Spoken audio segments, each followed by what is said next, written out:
Hey everyone, it's Sheena Ho, the Executive Director and Founder for the Education Over Death Foundation, where we support students in their educational journey. We provide scholarships, college tours, and workshops to help them make better informed decisions. Today, I'm having a sit down conversation with one of our scholarship recipients, Devon, and his mom. He's going to share his student experience, and his mom is going to share her experience as a parent. At our 2025 scholarship reception, his mom lit the crowd on fire and had everyone in tears as she shared just how much the scholarship has impacted not only her son's life, but her life. I want to speak from a parent's perspective. So I remember when Devon told me he wanted to stay in Spain. I had to swallow a lot of fear. I remember when we arrived in Spain, it's not like we were well traveled. I had to Google, Spain and everything, it had to offer. Um, and I had been to like Jamaica or the Bahamas, but I had never left the country before. So when we came into orientation and we walked in, I was trying to read the room, and it was like, how do I connect? How do I connect where I'm coming in? There's so many people speaking so many different languages. Um, when I'm looking around, trying to look at people like us, I'm thinking to myself, "You're on your own. I can't help you on this one." But from an 18-year-old perspective and no fear, he has gone from coming in to a room where he was searching for those who really look like him or trying to connect and read the room to making friends around the world. So he has made friends with not only those who have families who have private jets, but he has also made friends with those coming from a third world country who wants to know what is America about. You turn on the light, you have electricity, you know. So when I am internally grateful for Sheena Education Over Death, it's the perspective. Thank you for giving my son the perspective to know, you know what, you too can be a private jet owner. You too can, you are so very blessed to be able to speak to someone and help them understand, and want to understand what does it mean to live in the United States and have all the benefits that there are. So it's not necessarily just studying over or being able to see the world. It's being able to open up that perspective. And not only for my son, but for my family.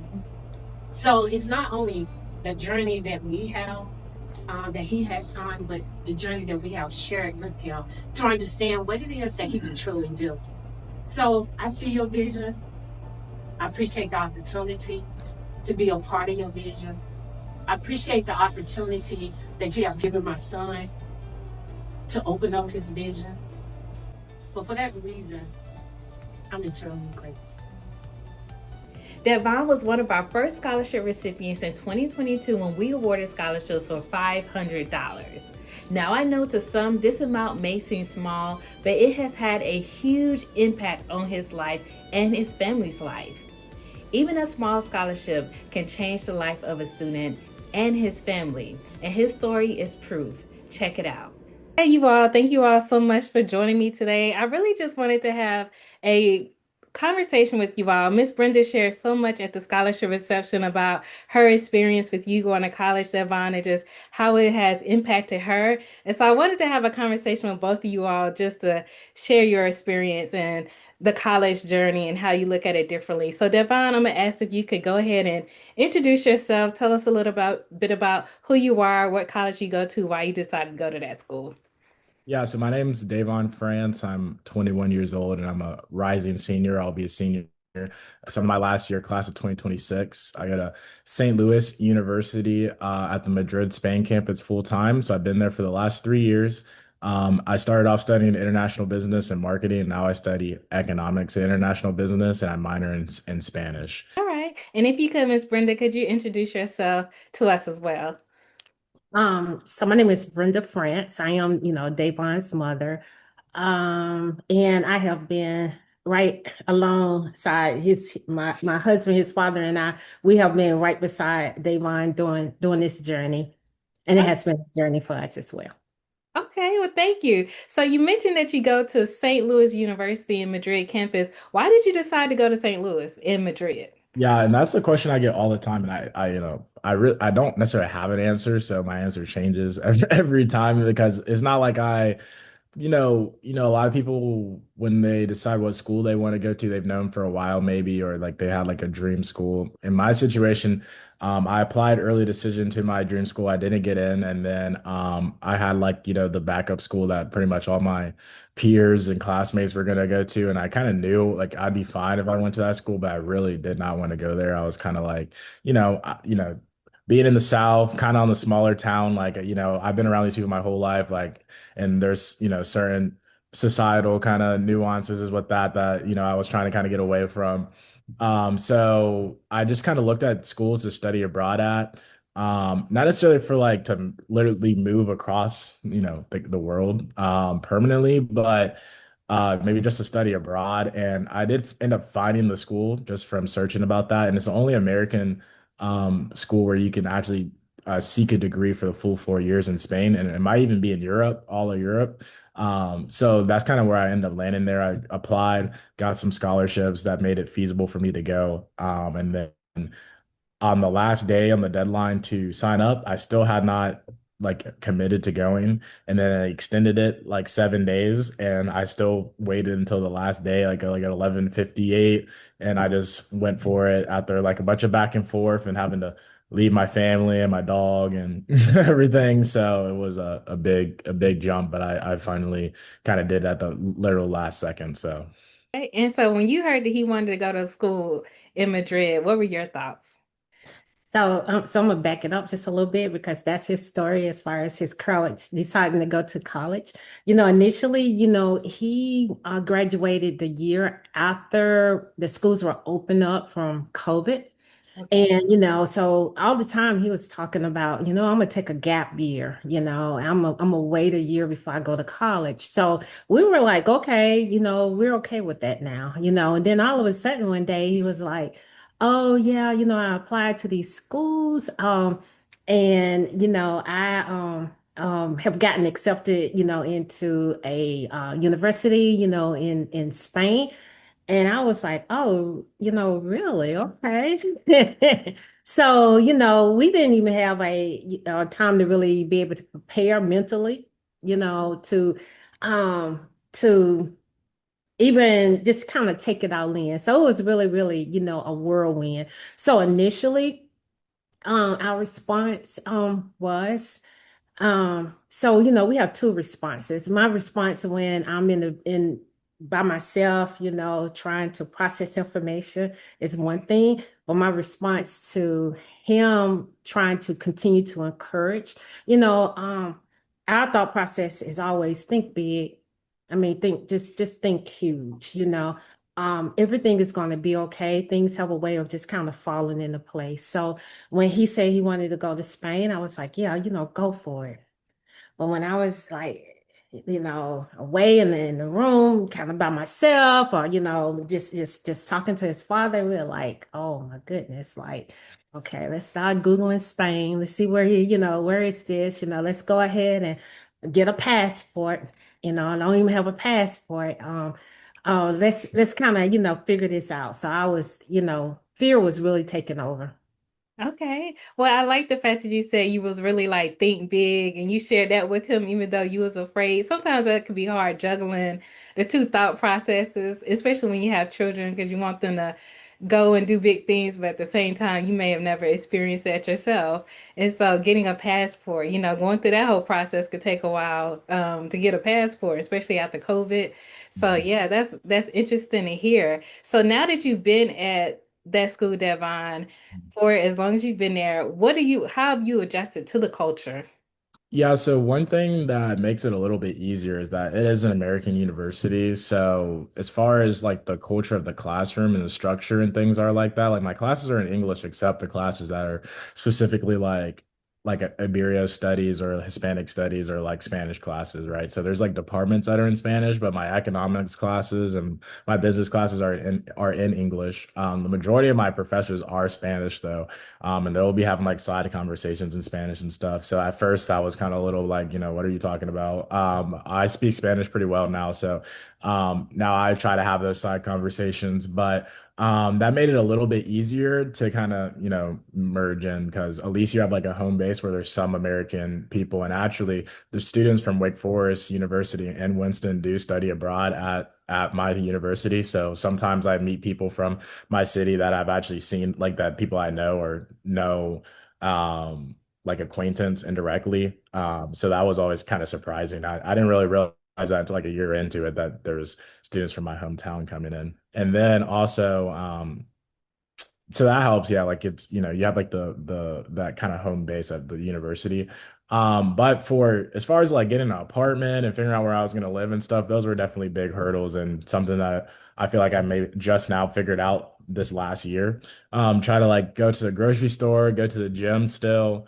All those things have been big challenges. They're very similar. It's just like, little things that will make you just take pause or like so a lot of times I'll be in the store and if I don't understand something, I just like won't ask the worker, even though I would here, I'd ask for help, but there I wouldn't just try to figure it out or not buy something because I didn't know how it worked. So things like that would be just kind of building up the confidence level. So what about even friends that you have met that, weren't from the US, that were, basically across the world? Yeah, well, I guess a good thing, given that I'm American, I feel like it's a little easier because popular culture tends, I mean, this sounds kind of like American exceptionalist, but like popular culture does tend to like circle around like Americans. So a lot of times it's like the other people kind of more adjusting to our culture, but it's vice versa as well. So we got to like, I've learned a lot. I, have Islamic friends, Arab friends, friends from South America, Brazilian friends, and we all kind of are very open to like learning each other's culture. But I will say for American, it is easier to move there than it would be for probably someone from the Middle East to come to the American school. But when you walk through the school, you'll hear people speaking French, German, Arabic, Spanish, obviously, Portuguese, and English. Everyone at the school is bilingual, I would say, probably 90% of the population. The only ones who aren't are the Americans. So at least we're there to try to learn. So that's always been great as well. So So, and that's kind of what my fear kind of, and I'm speaking from the perspective of fear, When I say fear, I mean more of the unknown, trying to navigate the unknown.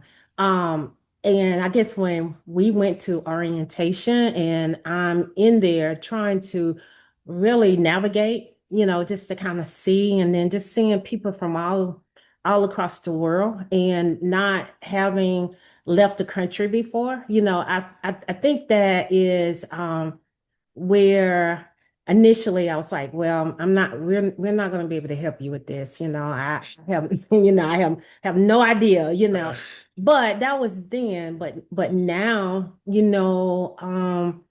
it's a benefit. I mean, it's exciting to be able to have met or for him per se more because it's not like I'm there or we're there all the time, right. but just to have met, someone, people all around the world. But one of the things that I have kind of figured out, as well is again, you're trying to figure out where you kind of fit in. And again, you're trying to read the room, but one of the things that I really figured out is that he has just as much to offer as anyone else. You really do have a place at the table. And that's something that we, even as adults and anybody who have been or have worked in, any type of environment, you're always trying to find your place or your seat at the table. So when you come in a different environment, especially for Davon, he has found that place at the table. There is something that he has to offer, so even though he's learning from others, there are those who are learning from him. And I just think that that's huge as far, especially when you're speaking, from a minority's perspective, a minority as a male. minority as, a black male, as well. When you went to that, when you went over to the school and you got to see orientation and things like that, um, I guess just did they embrace you when you came in, or do you feel like they were standoffish, or were they more friendly and hey, we're excited that you're here, let us help support you?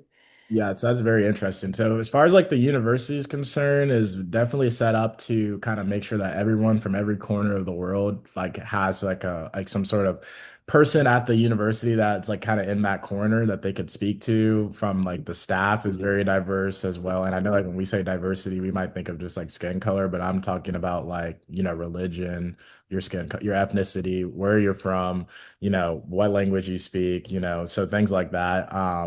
So that you go there, and you're like more like not standoffish, but more like, wow, there's like so many different people. Like I've never seen this many different, ethnicities like in one room. And like you think you might have been to like a diverse school here, but everyone's still speaking English, right? You know what I mean? So things like that. So when you're like walking a room and you hear a bunch of different languages, it's definitely I wouldn't say jarring, but like eye-opening that, you see that on TV and things like that, but it's not until you actually go and you're like, wow.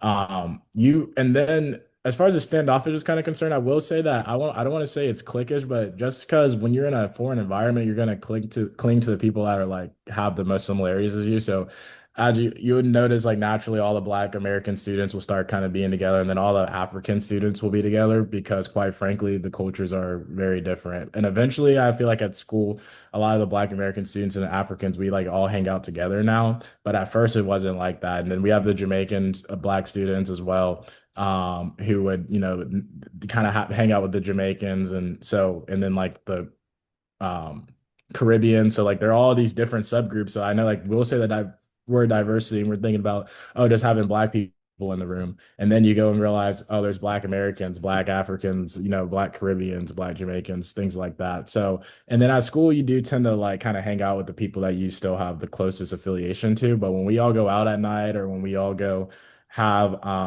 like our sports events and things like that, we still all mingle together. So I would say your primary group, you do kind of end up being just with people who are closest and similar to you. But I would say my primary friends are like I have friends from Sweden that I hang out with on a daily basis, from Jamaica, from Africa, from Italy, and Spanish friends as well that I talk to on a daily basis. And, So and I would say from a parent's perspective, when we went to orientation and they allowed the students to and the parents to kind of separate, and I feel like we were, they embraced the parents. And I mean, we basically went in the room and everybody introduced themselves because it is a small school, so everybody, all the parents, they introduced themselves and where they were from. And I was like, oh wow, and but at the end of the day, you would see that when everybody stood up, they introduced themselves. There was one common denominator. One was that everybody was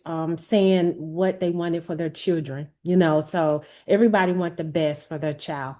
So that was one of the things, or one of the common things that we were able to kind of bond, over. The other thing was the fear.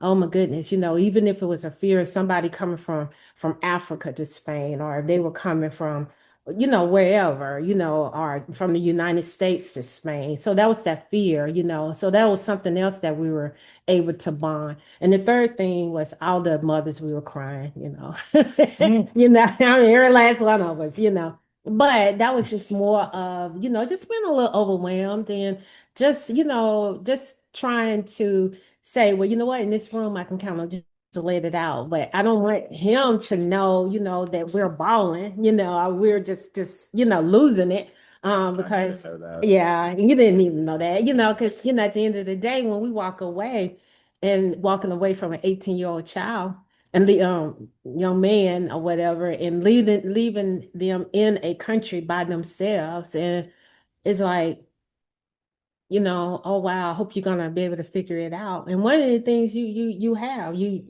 clearly figured it out. I mean, I don't understand the transportation, still don't. You have explained it to me how to use the metro. That fear, I think I know, but the fear takes me back and not try to. Whereas, um, you embraced it and went with it. How So, how often do you visit when you like go back to the school to visit? so I have every year, but this last one. this last year Mhm. we did not visit, and only because he would be graduating, and so we want to travel more than that. So it's just a matter of trying to save some money so that we can go back. When you all go visit him, do y'all stay with him or y'all get a apart or a hotel room somewhere close by? So I had roommates most of the time, so I had always they would leave for early enough that they would have time, like they could come in without if we stayed past the time my roommates have left and they stayed with us, and I think you're gonna plan on staying with me as well this time. But if my brother and them come too, I'm not sure how much space got to use a couch and stuff like that. But yeah, normally she does stay with me to save money, right? And then also since I live literally in this, like I live in the city.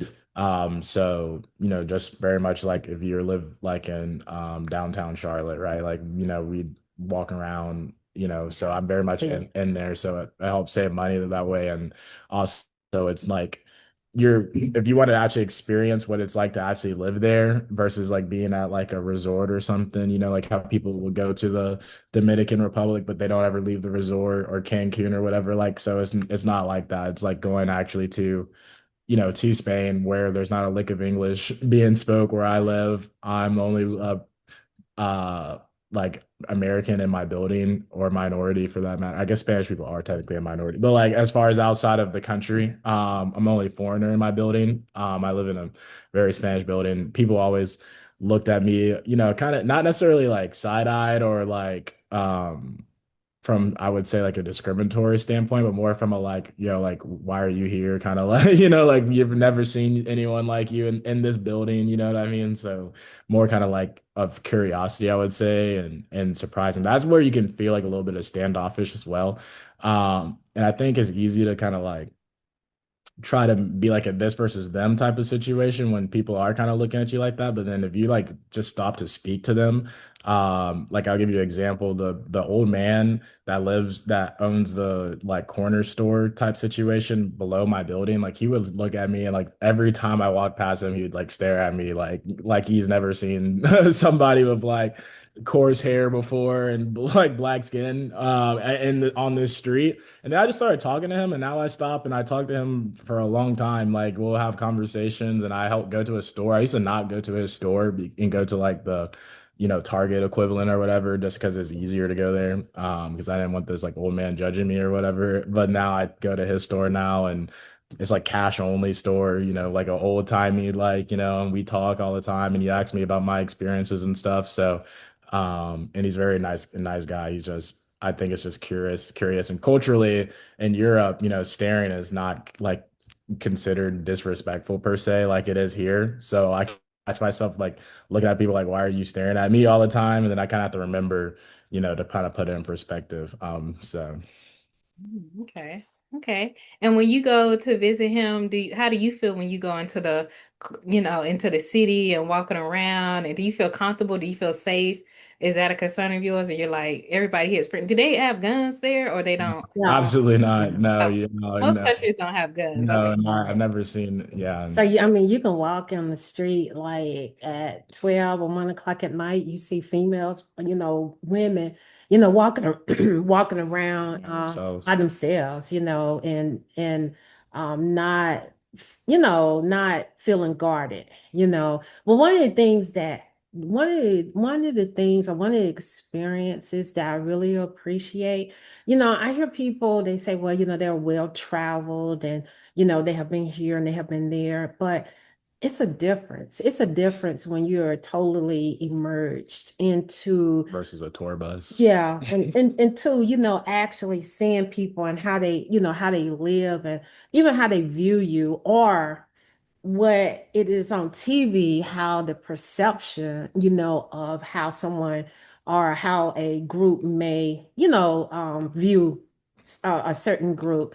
But once you're there and you're not in like on a tourist or on the, it's kind of like you go to the Caribbeans. Everybody, you're in that type Cohort. resort, yeah, don't go outside the gate or that kind of thing. Where when you're on the other side of that gate, then you really, really begin to see exactly how people live, how they think, how they, just how, and that is what makes the experience really, really great.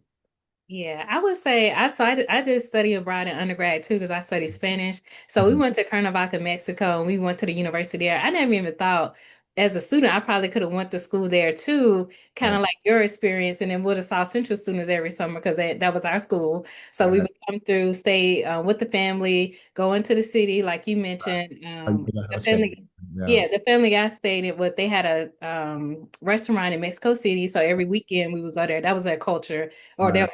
their thing for their family. So every Sunday we had family dinner. So we Okay. would go to Mexico City. They had a restaurant, and it was just us and that whole thing. So I never even thought to think like I probably could have applied to school there and Right. just still been connected to Central probably, but never even thought about that. So that's just interesting to see that. And like you mentioned, well, going outside of the resort, it is different when you're outside in the city with the people and they're Right. talking to you and you're, just having a real conversation. I remember I went to Walmart because I wanted to go, right? So they took me to a Walmart and then they would speak faster when I got to the register. Because at the Right. time we was using disposable cameras and I didn't understand you pay a separate fee for the camera and one for the flash. And so Okay. Yeah. I wasn't getting it. And so Right. she Mm. started speaking faster. And then like my family mom, she had to come over to help Hmm. figure out what they were saying. But just that whole like they don't treat you like on the resort. Yeah, Like yeah, they're not waiting for you to understand. Like, right. Right. and that's going back to when I was saying, like, I, have a question about something, and I'd be like, I'm not gonna even ask because when I first got there, now I will ask, or like a lot of times I'll let things slide too that I would normally not let slide. Like here, if my bill comes up like $1 off, I'm saying something like, why is it, why is this extra charge? What's this about? But Right. too many times I've allowed that to kind of just go, like, not ask a question like, what is this charge about on my, you know what I mean, in Spain. Now, I feel more like, I'll speak up and like I know how much things are supposed to cost and you know what I mean. But at first, like, yeah, and then they'll like catch an attitude if you don't understand and be like, you're Speaking holding the line faster. up. Yeah, exactly, exactly. Yeah, so So that whole relationship is different than when you get off the resort. It's not the same. They treat you like, this is what it is. You got to figure it out. So that is always good to hear. I'm gonna ask both of you all this question. So first, I'll ask you, Miss Brenda, how has your perspective changed when sending your younger son to college? And then I'm gonna spin it to you, Devon. What would you say that's different when he decides to go to college? Um, I think one of the major things that has changed initially, for Davon, we had it all planned out. You're going to do this, you're going to do this, this is going to happen by a certain number, certain day. what And was planned out? What are we talking? Like, Like they had your life planned out. yeah, yeah, I was like, you're gonna go to a oh, certain you had a plan. yeah, Okay. and plan that. Like you're gonna go in my mind, in my Right, mind, right. like you're gonna go to a certain school, you're gonna study, a certain, Halfway. yeah, course or that kind of thing. And um, you need to make sure that you're taking this in school. You're going to you need to be like a straight student, School. in high school, that kind of thing. But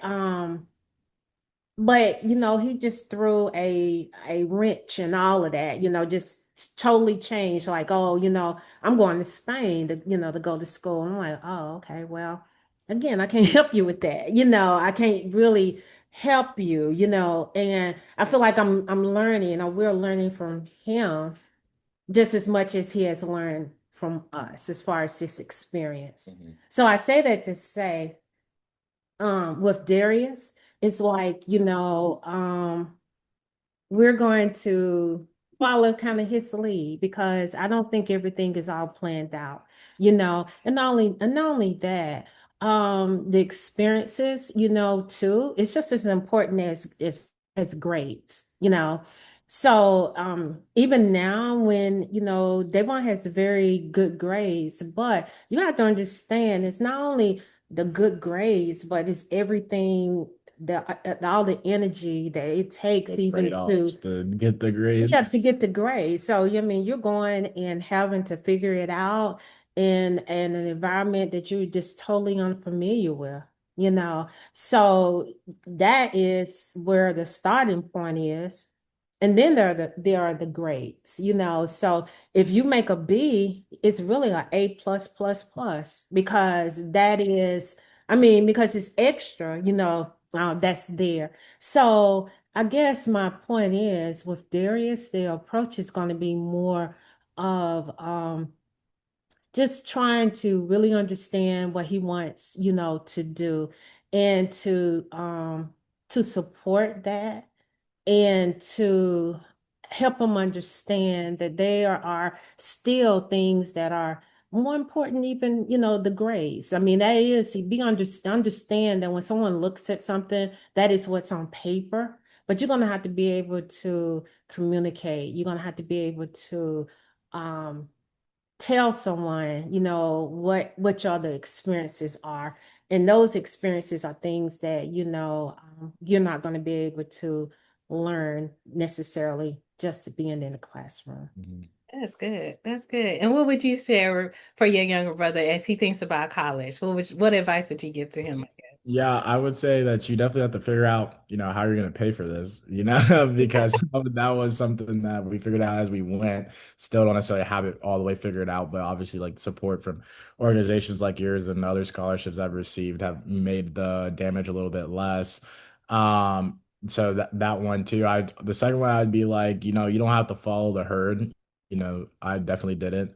To elaborate, she calls it a gap year. That's like being politically correct. I didn't get into the school I wanted to go to, and I was like on an entrepreneurship kind of bit, and I was not going to go to to college. That's the how it really went. And then so when I did get this experience, it was more like the perspective of what I was gonna do, so I wanted to go to the University of Pennsylvania Wharton School of Business. Like I definitely was like trying to go down that like Ivy League track, just to be blunt. And then when I didn't get into the school, and I got into like their summer program where like a very high percentage of the students didn't get in. So I mean, a very high percentage of the students that got into the summer program get into the university. So when I didn't get into the university, it definitely kind of was felt like a slap in the face. And so when I was like, okay, well, I'm gonna do like the entrepreneurship thing. And like I had kind of thrown the college thing out of the way. And I was already kind of lining things up to go down that path. But then once I, got into this university, and saw like, financially that it would be something that I would be able to potentially swing, that's kind of what changed my perspective from trying to get like the elite education to like trying to enjoy the experience more, like. And I still have like kind of that balance between like I said, grades, deciding if I'm gonna do the Spanish lifestyle, which is like at a certain time, whether or not you finish something or not, I'm leaving. You know what I mean? That's very much their perspective on things, versus like kind of my like inherent like work ethic that I've gotten from my parents of like, we'll finish this even if it's 3, 4 a.m. So, is it worth having the straight A's, or is it worth, going out and hanging out with your friends?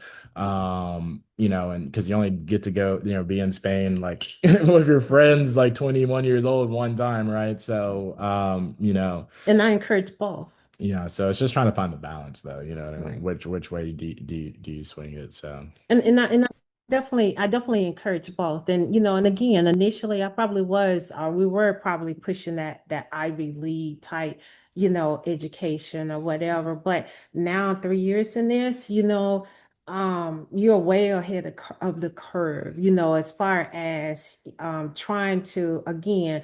So my background is corporate as well as entrepreneurship. So being able to establish that network is going to push you a little further than even straight A's, And I'm not saying that grades are not, important. When I was in school, I have a degree in math and I graduated number one in my class. However, when I really got to the workforce, it was really trying to make those connections, that really got me to where it is that I continually trying to figure out where it is that I would like to go. That is really good. I like the fact that y'all talk about the balance of the work as well as the experience and not being so like here is all about like the making the straight A's, going to the Ivy school so you can have the connections maybe at those schools, but I think even just the experiences and what you learn in that experience is a connection. It can help you further too. And now you international, so you can go to different places, not just in the US. So that Yeah. is good. I think one more question for you, Miss Brenda.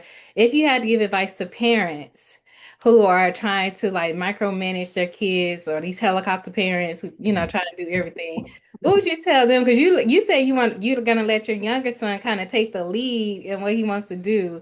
So what Allegedly. would you tell them as far as like handling their anxiety and fear and just like calming down a little bit? I don't know if that's the right word, but just chill out a little bit and just like breathe. Right one.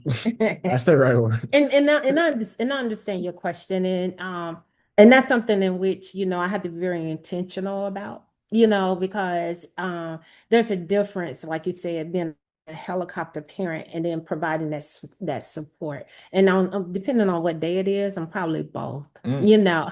And it's a matter of really trying to understand what it is that he, wants to accomplish, because it has been my experience, it's different roads to get to the same place, you know. I mean, it would be great, like we were talking about, Ivy League type, education, or somebody who, like me, who have graduated from, a historical Black, college or university. And when I'm sitting at the table, there are both that are there, and our journey has been different. So everybody's journey is not the same. But one of the things that I would say, and I hope that I have brought home to him and my children, is that you can always come home. And I see this like on I don't know exactly where, Facebook little, skit or whatever, but it's really true, Um, if this didn't work out, you can come home. No judgment. If if once you graduate and things don't go the way that you plan, you can come home. So by just making sure that there's no judgment, it might be a lot of questions. Now, I'm not saying that, but you can always come home. So I think that a part of that is that helps my anxiety, is to encourage my children to be prepared, you know, and and not only to have everything all figured out, because your course may change, and not only that, not trying to be just totally perfect, and to let them know, what, at the end of the day, you can always come home. Yeah, and also I wanted to say I'm sure you instilled a lot in him to be able to make these decisions, even if he was going the entrepreneurial route. He seems pretty responsible, and Yeah. even him talking about the money piece. I don't know if he talking about if he shared the money. He was trying to navigate the money part, so that right there just shows a sense of responsibility. So you can trust him to some degree because he has shown you some of the character traits that you've instilled in him. That he's listening, right? He's Absolutely. mindful. He's considering the things from different perspectives. And so I think that can also help, I'm sure that helped you. Well, let's see what he does. And again, Absolutely. he can always come back home because he can learn from it. And that's the whole key. If you learn from it, then it's not really a mistake. It was an experience. You learn from it. There may be some questions, but you could come back home to your safe place and we're gonna still be here for you. So thank you so much for having this conversation. This has been very enlightening. And Miss Brenda, a lot of people had good feedback from when you came to the scholarship reception. And so that's why I was like, I should probably get you on together and kind of make like a short video so people can kind of see both sides of the parents' perspective as well as the students' perspective, because a lot of people connected with what you said at the scholarship reception. And So and I do appreciate that. And then just in closing too, one of the things that I'm hoping that Davon continues to do, as well as my other son Darius, is understand that you really do need to share your experiences. Maybe it'll make it easier, for someone else, and some of the things that he's doing is out, is stepping outside his comfort zone. So, and it's really, really hard to try to be different in a world that's trying to make everybody the same. So, we are happy, at least I'm happy, and I appreciate the opportunity to be able to share my experience. Thank you so much. And thank you, Devon, for sharing your experience.